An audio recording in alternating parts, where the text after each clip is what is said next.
우리나라 기업 중 90% 이상이 바로 중소기업이라고 하는데요.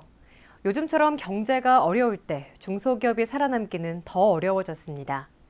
그래서 오늘은 중소기업의 지원 정책에 대해서 광주 전남 중소기업청 창업성장지원과 유한철 과장과 이야기 나눠보겠습니다.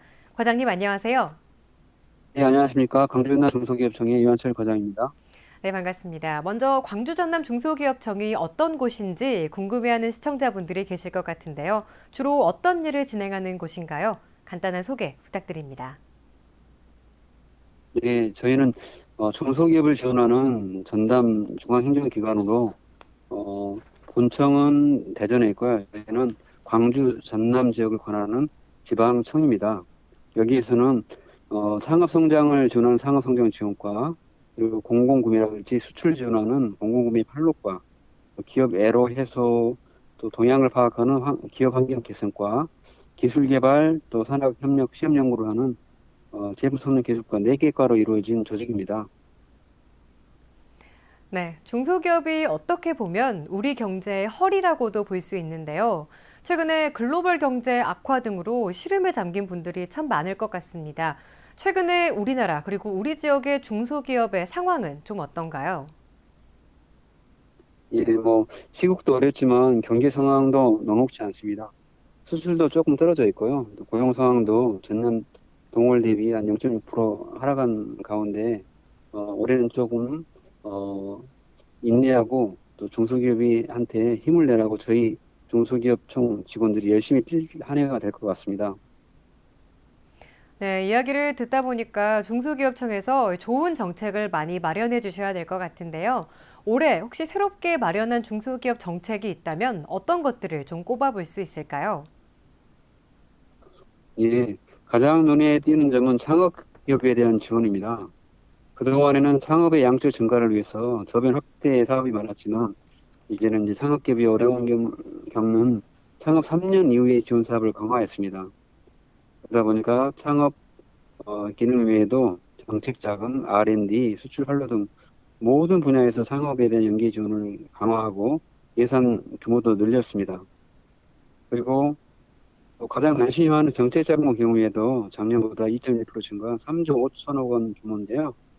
어, 특히 이제 성장과 또 효율성을 위해서 수출 기업 지원 규모를 확대를 했고, 또 수출 성과 일자리 창출 기업에게는 여러 가지 이자를 차등해주는 등 인센티브를 강화할 예정입니다. 그리고 또 미국 금리 인상 이런 대외 불확실성에 따른 리스크를 줄이기 위해서 일시적 경영 애로 자금도 증액하여 사회 안전망 역할도 강화했습니다.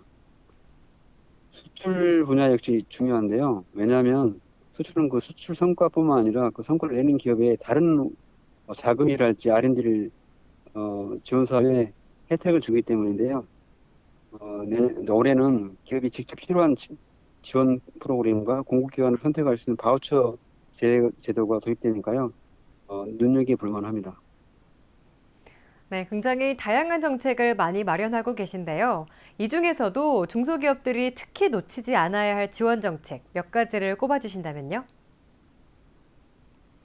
예, 어려운 상황이라도 기술 위의 기업들은 글로벌 경쟁력이 어, 있기 때문에 독자적인 생존력을 확보할 수 있다고 평가받고 있습니다. 네. 이런 지원 사업이 바로 R&D, 기술 개발 사업인데요. 올해는 특히 많이 바뀝니다. 예상 규모면서는 비슷하지만 우리 지방청 자체 사업도 신설됐고, 그리고 새로운 신규 사업도 6개나 생겼습니다. 우선 지원 방향면에서는 수출 가능성, 또 수입 대체효과 등을 고려한 글로벌 영향을 보유한 기업한테 우대를 하고요.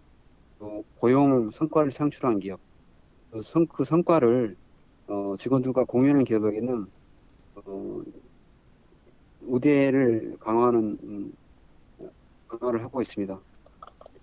그리고 운영 방식도 신청 횟수를 1회에서 4회까지 늘렸고요. 또 수시로 신청할 수 있는 접수 방식으로도 바뀌었습니다. 또 동시에 과제를 제한하는 총량제를 운영했었는데, 총량제 제한하는 그런 사업이 2개에서 6개로 확대돼서 많은 기업들이 어, 참여할 수 있도록 문을 개방했습니다.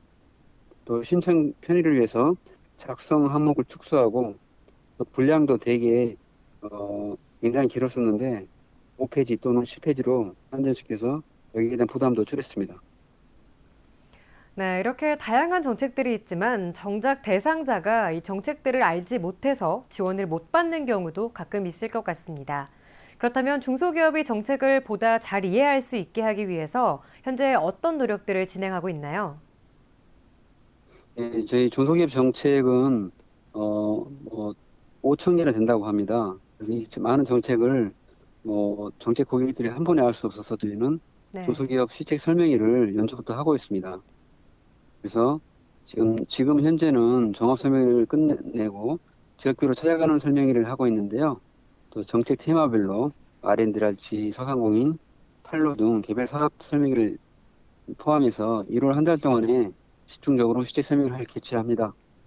그리고 행사장 안에서는 이 지원 기관들과 중소기업청의 지원 실책이 담겨 있는 중소기업 지원 책자를 배포하고요. 또 여러 가지 애로 상담을 받고 있습니다. 네, 좀 전에 찾아가는 중소기업 시책 설명회를 언급하셨는데요. 이런 설명회를 열게 된 이유가 궁금합니다. 예, 중소기업 시책은 중앙행정기관, 지방자치단체 등 여러 기관의 사업을 진행하는 관계로 각종 시책을 일목요연하게 파악하기가 어려운 게 사실입니다. 그래서 저희 중소기업청에서는 중소기업의 시간, 비용 부담을 덜어주고 또 필요한 정보 위주로 맞춤형 설명이 효율적이라는 판단 아래 찾아가는 설명회를 하게 되었습니다. 중소기업에 대한 시책을 설명드려서 이해하기가 편할 거고요.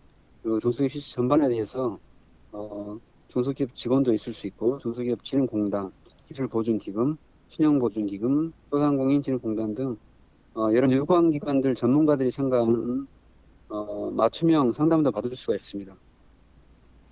네, 이 밖에도 중소기업이 다양한 지원 사업을 안내받으려면 어떻게 하는 것이 가장 좋은 방법일까요?